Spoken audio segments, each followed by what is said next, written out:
The Federal Communications Commission voted in favor of advancing a controversial proposal on net neutrality. The proposal would make it possible for internet providers to charge for faster access to their service. Chairman of the FCC, Tom Wheeler, stated that we are dedicated to protecting and preserving an open internet.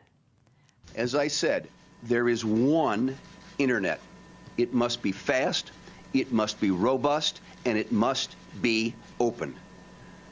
The speed and quality of the connection the consumer purchases must be unaffected by what content he or she is using. The prospect of a gatekeeper choosing winners and losers on the internet is unacceptable. However, according to Mashable, the proposal leaves it possible for companies such as Netflix, Google, or Amazon to strike deals for so-called fast lanes. These companies would then receive priority for faster access to their content. Tom Wheeler tweeted out, "This is the beginning of the process. Your input will help shape the final proposals." The issue has received a lot of public interest.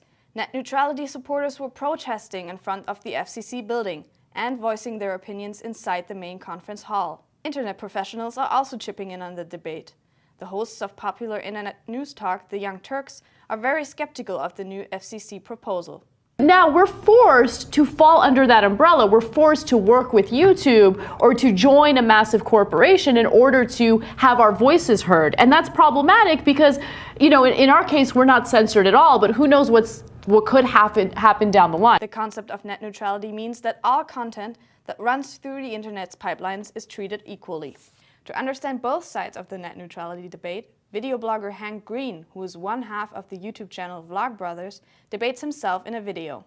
He's portraying the side of internet service providers, as well as companies relying on fast internet access and consumers. But we're not talking about slowing down Netflix to make them pay. We're just saying we're going to speed Netflix up if they do pay. I mean, if you sped Netflix up without adding any new bandwidth, didn't you definitionally slow someone else down in order to speed Netflix up?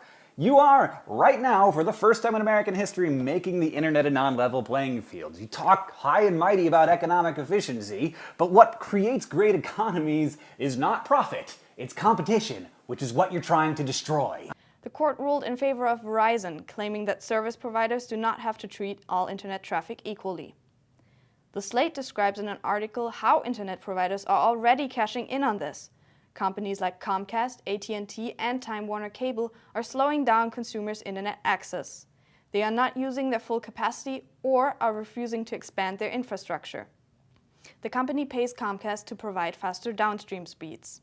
The FCC proposal would prohibit internet providers to slow down internet access below what is commercially unreasonable.